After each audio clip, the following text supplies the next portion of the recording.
Saloni. Welcome. Hi, Shruti. Happy to be here. Yes, great to have you on the podcast of Conscious Flow. It's a personal endeavor, as I've shared, Saloni, to be a little bit more conscious and look at various aspects of life from the philosophy of more intentionality and slowness. For everyone who's joined us, Dr. Saloni has a very interesting journey. So, someone who was actually really in the medical field, physically working with the body for many years. And still, she continues to work with the body, but in a very, very subtle way. Before I say that, Saloni, why don't you describe your own journey of working with physical body to the transition to working with the subtle body? Thank you, Shruti. That's an interesting way to start. So it's a long journey, I would say. I was working as a gynecologist a long, long back. So it feels like my previous lifetime. It was 2 decades back, and for about a decade, I was working as a gynecologist in London. And then I followed my calling, which was into psychology, spirituality, and I started my journey of life coaching. After working for 1 decade, into mindset, emotions, as life has its own way of bringing you back, home to yourself. So a lot of physical challenges happened in my life. I was going through perimenopause, menopause, and many other challenges that brought me to somatic journey, which was about understanding the body at a deeper level, not just on a physical illnesses, but also the innate body intelligence to heal us, not just physically, but mentally, emotionally, and spiritually as well. So now, for last almost a decade, I'm into this work and bringing this work to others as well through coaching as well as leadership program and retreats. And Lovely. that's what you can call the subtle body or the emotional body or the spiritual body. Whatever we call, I think it's more about really connecting with the body that we inhabit here. Yeah. Very, very interesting, Dr. Saloni. And I'll personally love to attend one of your retreats sometime. Uh, but with this, many times, and especially the early avatar of me, believe that mind, mind is the seat of intelligence. And the more I explored things, the more I went deeper, it was very, very evident. Body is the seat of intelligence. And body keeps giving us hints, clues, insights. So, what's your perspective on this? What's your perspective on this from a somatic breathwork practitioner, someone who embodies this? What's your perspective on this? Yeah, absolutely. See, body is always speaking to us. That's a reality. But this is what how I see that when we were growing up as a child, we were fully connected with our bodies. If you even start to look from a baby is always exploring the world through the body. Baby is putting everything in the mouth, touching his own hands and feet, and everything about baby experience and explore the world is through eyes, through senses, and through the body, through touch and feeling and sensing. But as we started to grow up, and the education system has a lot to help us disconnect with our bodies, because everything was about cognition and mind.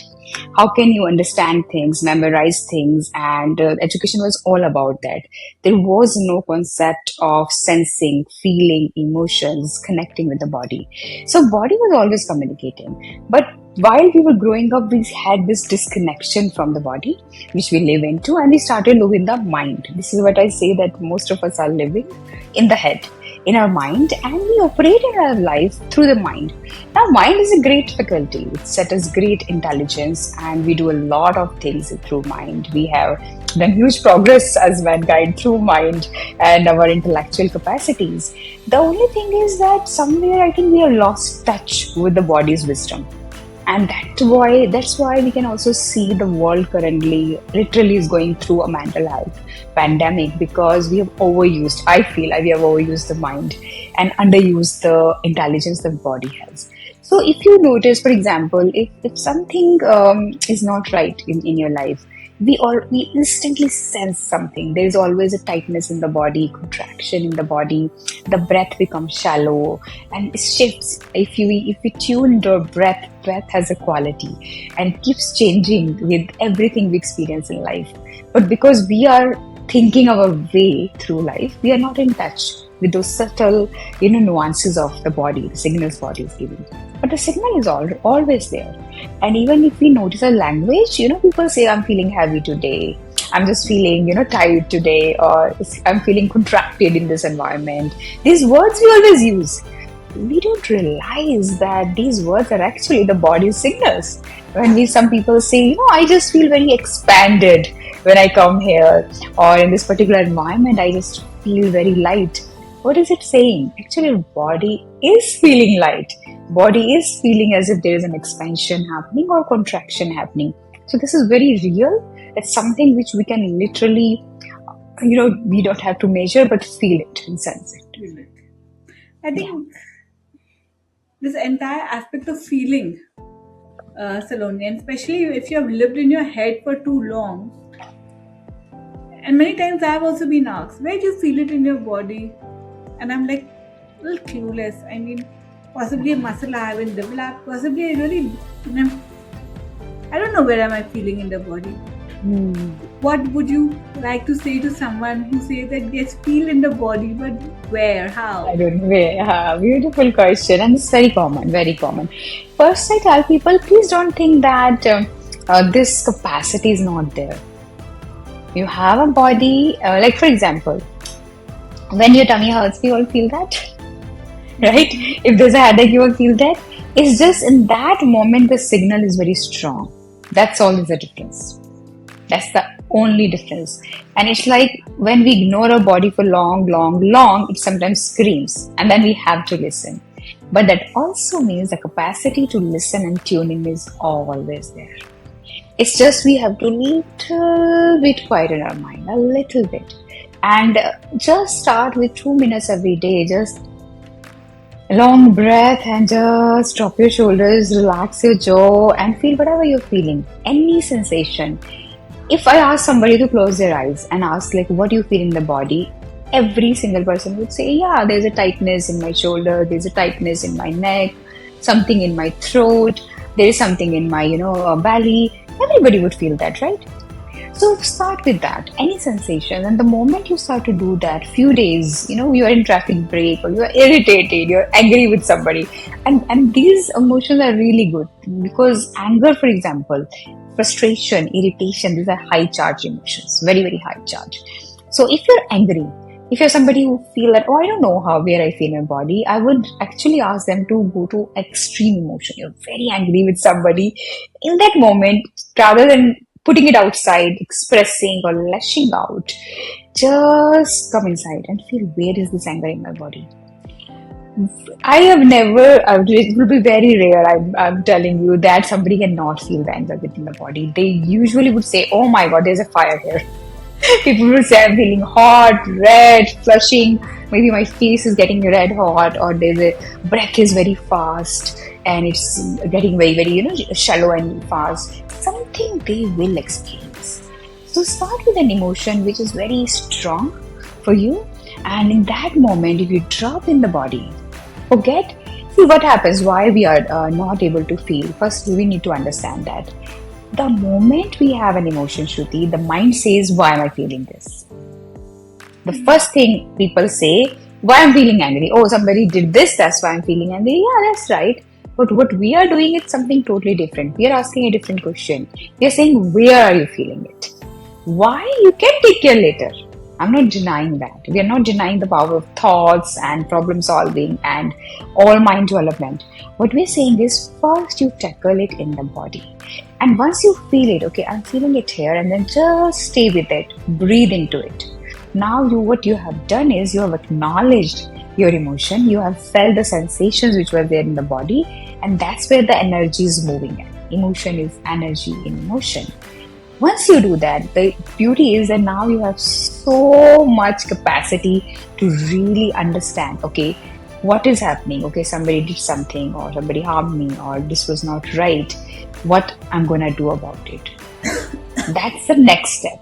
Now, what happened if we bypass the step which I just told of the body? If we tackle it in the mind level, something very interesting happens, which I realized in my last 7-8 years of studying mind-body connection and this integration of mind, body, and spirit. Body is keeping score. every emotion since we are being born, body is keeping score.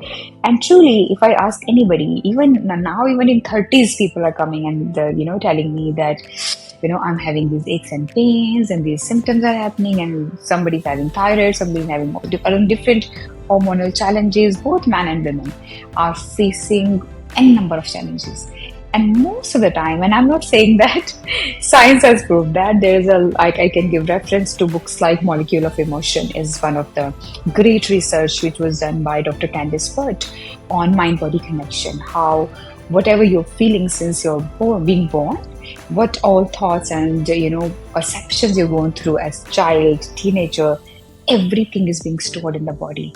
Because at mental level you might make peace. Okay, somebody said this and I'm just going to ignore it or forgive them or tell them. You've done it at the mind level. But because you have not experienced that in your body, the body hasn't processed it. And guess what? Whether it's anger, whether it's frustration, whether it's guilt or shame or grief, loss, pain, trauma, neglect, lack of love, everything is being stored in the body. Now imagine how many emotions we have felt. If we're talking about since birth, if you're in 30s, 40s, 50s, it's just piling more and more and more. And this was the revelation I had when I was going through my perimenopause and menopause journey, Shruti. And being a gynecologist, I had not just because I was going through it as a woman, but I was even more fascinated because I knew the physical side of it. I knew the medical side of it and the symptoms and the hormonal changes that I'm going through. But I realized, no, it's not just hormonal. What I'm experiencing, it's like a tsunami is moving through me. What's happening? So I really stayed with it.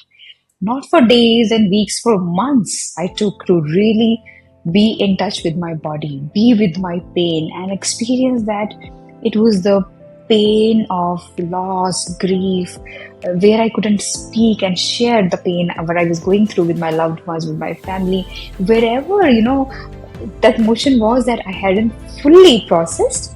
I had meditated. So I tell people that I meditated while way through life. And whenever somebody would hurt me, I would just meditate and be okay, forgive them, do my Ho'oponopono prayers, and fine.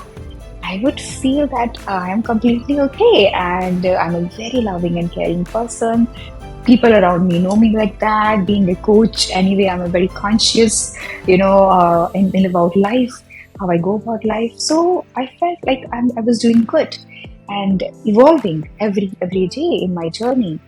But when this work came to me, then I realized, okay, I was only managing it at the mental and emotional level, but not at our body level. And body itself is a living, breathing organism. The body was storing all that, pain. It was storing inside in the cells of the body.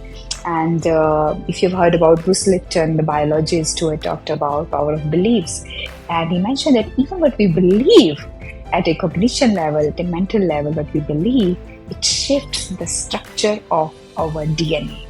And this was proven, and there was a award he has got about this. So the shift is at a subtle level, not just like, it's not energy. We're not talking about energy or spirit here.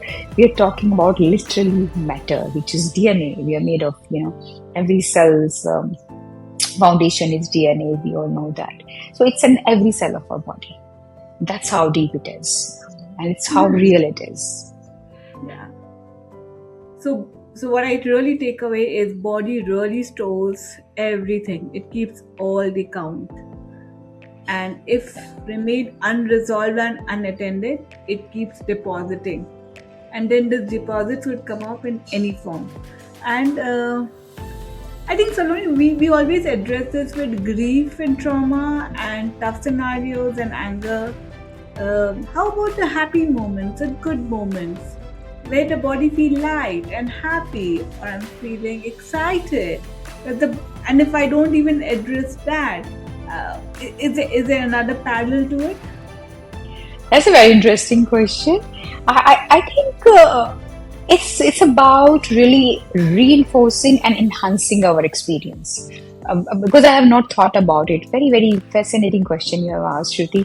But right now I'm thinking out loud that those happy moments what I'm noticing which is happening all around us. I'm sure I am done that as well, that we kind of instantly distract our. Let's say for example, if you're feeling something like a blissful moment, how much time do we really spend to be with that? Allow ourselves to feel it in every cell of our body in that moment. What I hear from people, they're happy, and there is, for example, they usually people nowadays feel happy when they achieve something, something is accomplished, something they were dreaming came true, and they're like, instantly I'm next to the next goal. Instantly I'm to the okay, now what next? What next? How much time we're really taking for our body to experience that moment? I think most of us only take time when we are on a holiday in nature, and nature is beautiful to bring us. You talk about conscious flow, so nature is beautiful in bringing us back to our bodies because nature is pure, energy. So it's help us connect with the energy that we have in the body. Okay, so I hear that body is an instrument of awareness and everything, okay? Be it all the emotions that you have, important to feel it fully, being aware of it, be it an anger moment, being a restless moment, or being a really happy, blissful moment, taking, pausing, and just feeling it fully and witnessing where it is happening in your body and just being with it for some time. Is that one of the core things, core of your messages, Saloni, as one works through? So I wouldn't say the core message, but I would say that's the beautiful start. For anybody who feel that yes, I'm too much living in my mind, I'm constantly thinking my way into life, I would say that's the first step to experience life. Because the life is not to be thought about, it's more about experiencing in the body. Experiencing in the body. I talk about this huge misconception we had about who said that Descartes, I think, said that I think, therefore I am, which is a huge, misunderstanding about human reality. Rather, I feel I am, that's why I think. I think that's more, this is how I believe. So I am this whole experience of my mind, body, spirit, heart, breath, the whole of me, the wholeness of me, that's who I am. And yes, I do have mind, I do think certain things, and I, yes, move through life planning, executing through my thinking. So I would say, to answer your question, Shruti, that that's the beginning. So somatic is a very vast field. It's the beginning of that is, yes, be in that experience. Rather, I don't use the word witness as well, to be very particular, because we are not witnessing what's happening inside. That's the beginning to help people drop in the body. I say, okay, where are you feeling? And then we just enter that. We just be that feeling, feel it. And simple way to bridge the difference is your breath. Breath is your bridge between that what you're witnessing or thinking or experiencing and in the experience in the body. So you just really settle down inside the feeling. Okay, this is what I'm feeling. This is what I'm experiencing, and be that experience in that moment. So it's really being that. So that's the beginning, I would say. We also call it somatic experiencing in that moment. Sure, sure. Then Saloni, I'll take my example, okay? Please. If I am with an experience, there are times I feel things intense, with high intensity. I don't feel often, but if I feel with high intensity. And then if I am with an emotion of grief or sadness, I take more time to be there. I go deep in that. I am just like, it's not even within my control then if I don't manage myself. Like it's an outpour once in a while.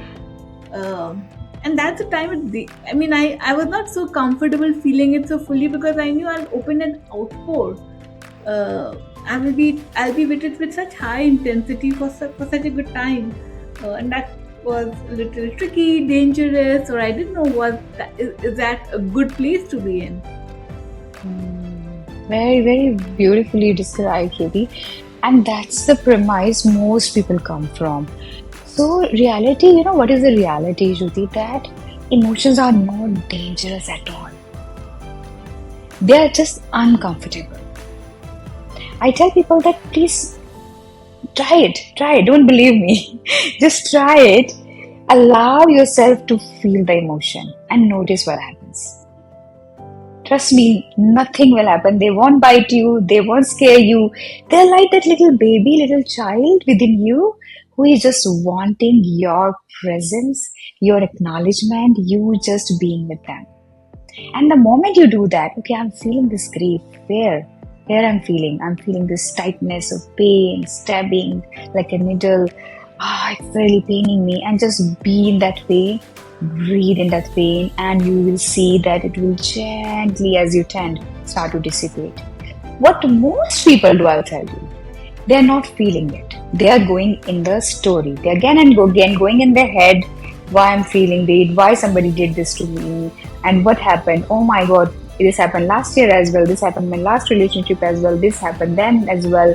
Why I am always having this. So we are constantly going in the justification, in the reasoning, in the logical explaining of our emotion.